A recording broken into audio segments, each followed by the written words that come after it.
Okay, so for this question, okay, you can refer to slide 30. Slide 30.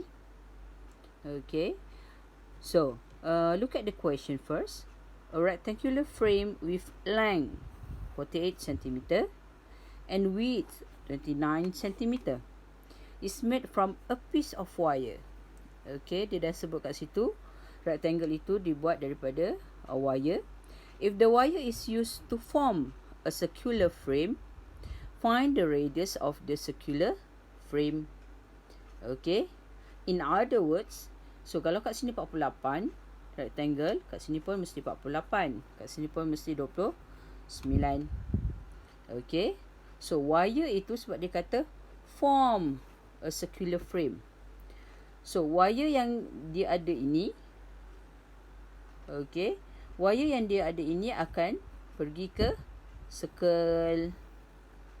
So the question asks you, berapa radius dia?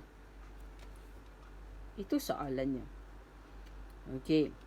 So maksudnya dengan arti kata lain, bila kita kata wire pada rectangular, dia adalah bercerita tentang perimeter.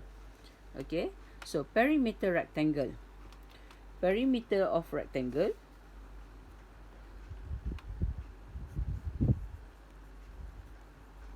it is equivalent with 48 plus 48 plus 29 and plus 29.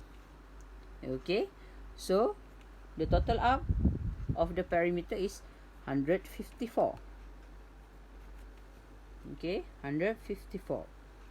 So perimeter ini adalah akan jadi kepada circumference sebab dia kata circular frame. Daripada rectangle dia nak pergi kepada circular. So maksudnya frame ini dia akan bertukar wajah jadi circular. So maksudnya pada circular ini dia bercerita pasal circumference. Okay, so circumference pula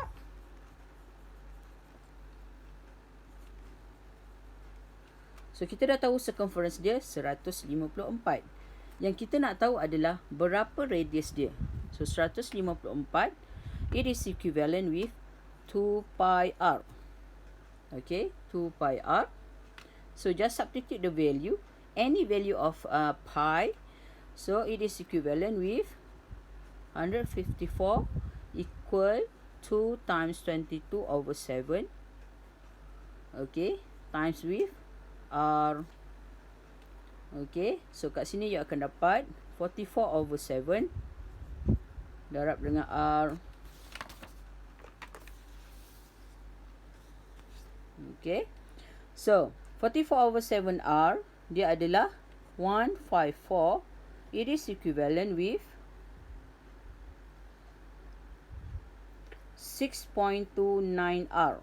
So you can find r, which is 154 divided by 6.29, which is equivalent with 24.48, ataupun sama juga dengan jawapan dia 24.5. Okay, tetapi kalau you dapat dalam perpuluhan, sila bagi kepada 2 titik perpuluhan. Okay, that's it.